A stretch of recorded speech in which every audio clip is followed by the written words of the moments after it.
It's time for the movie raid movie review, and tonight I'm going to talk about Police Academy Mission to Moscow.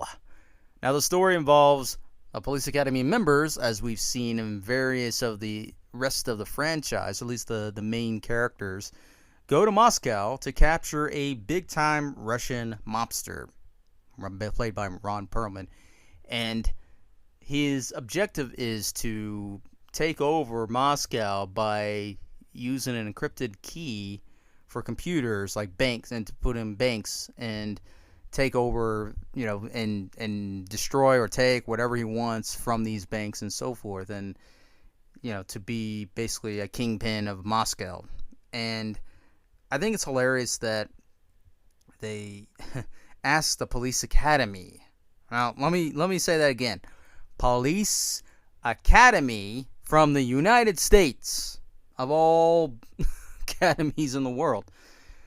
They asked these guys to go to Moscow, all the way to Moscow, Russia, to capture this mobster. So you're telling me that the Russian police officers can't handle this at all, even though they know the crimes and so forth that's going on with this main mobster? Really? So they bring back these characters from Police Academy, from the franchise itself. Now, keep in mind, I love these guys. I love these characters.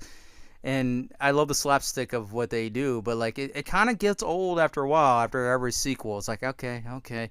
But in this case, I think this is the worst of the Police Academy films out of the whole saga, because they're sent to go to Moscow to capture this big guy.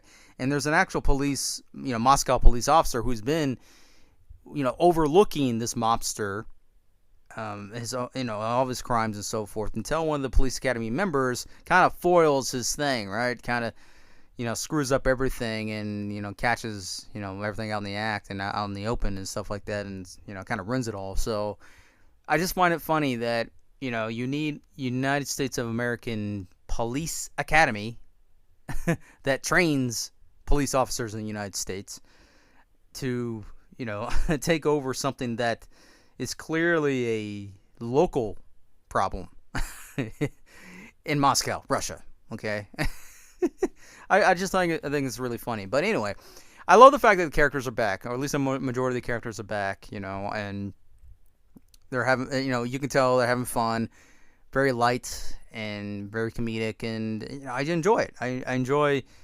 the journey that they've been involved with, but in this whole thing, I just think it's just the worst, because the scenario is it just gets more weaker and weaker by the scene. Every scene that we see that the mobster is involved with, it just gets more pointless and pathetic, in my opinion. It's just like, this guy is such a low-class wannabe mobster, but yet he's somehow feared by, the locals and so forth, and, he's got these businesses and whatnot, and nobody is willing to touch him at all. But he has his own video game company. But I guess that makes it okay. I guess apparently that makes him an outstanding member. But apparently he dives into charities and whatnot, as we see in the movie. But I just think it's hilarious. But Ron Perlman's character, honestly, this one is not good. It's not good. It's so cheesy and it's just lame, dude. I mean, I'm sorry, but it's just so bad, in my opinion. Is it the worst? The worst? Maybe. As far as this particular character, maybe so.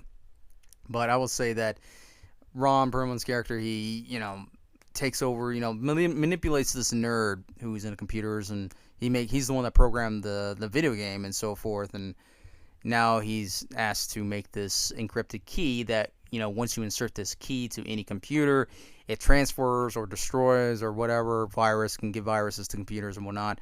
Basically, you can do whatever you want, take over and whatever on any computer within that country or whatever. So there's another problem right there in the story.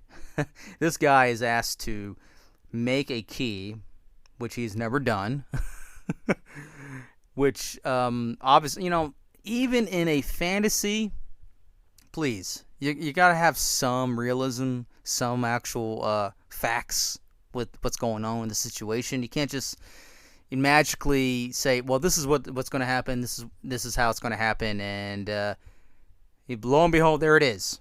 You can't play the Superman superhero effect where someone dies and then someone just comes out of nowhere. Hey, I have an antidote and saves their life, right? Well, in this case, this guy makes a encrypted key, and here it is, boss. And he can use it. Well, it's actually within the game that these people buy. So like it's actually hidden in the game. So if a person knows how to enter with a key, they can access the key with that. But I also think it's hilarious that Game Boy, the company, awesome company by the way, by Super Nintendo.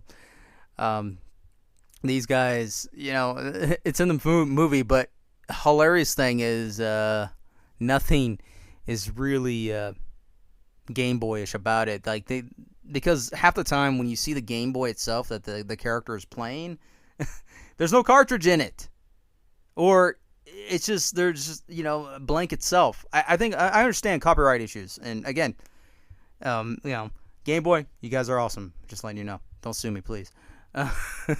But that's not the issue here. The issue is like some of these are just inconsistencies of the film itself. It's just a bad movie. It's a bad movie because they just put these characters in a situation that just makes really no sense as far as the Police Academy goes. Because if you were to look at the franchise, okay, let's look at the Police Academy franchise. You see them start out, the main characters. Let's start from 1.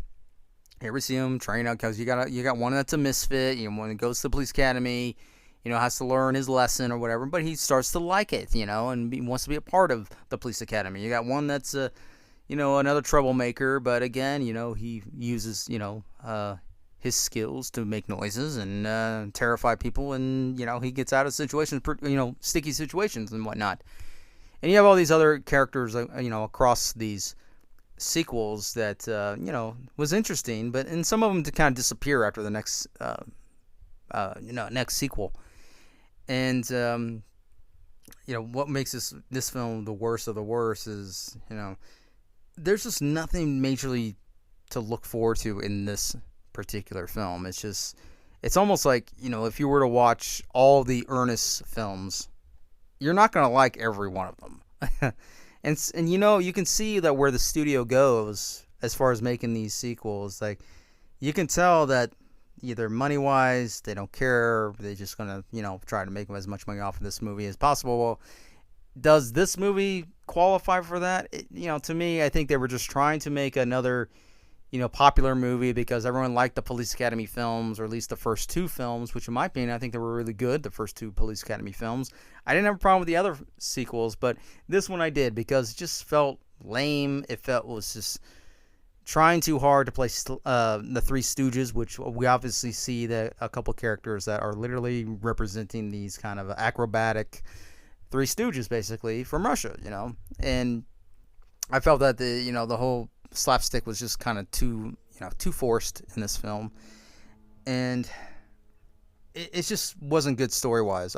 There was no really backstory or anything as we used to from the first 2 films. And because let's rewind it back a bit, because in the early films we see from gangs taking over the city, and we see the Police Academy kind of making their triumph, trying to and clean up the streets. And then we also see them go kind of internationally, like we see them doing jet skis and stuff like that, and we're still capturing bad guys. We see that action going on, but in this film it's just like why in particular for this. I just think this is kind of an unnecessary sequel in my opinion. Now chances are, it probably was a fun thing for the actors to travel over there and stuff like that. I think that sounded pretty cool. But it just made no real sense as to why these police officers from the United States, from the Academy, is involved with this big issue in Moscow, Russia. Like, this is not an international emergency type of thing, Even for a lighthearted comedy film, like, come on, guys. Like, why would you do that? Why don't you just slap in Crocodile Dundee in there too, and make him be a big thing out of this too?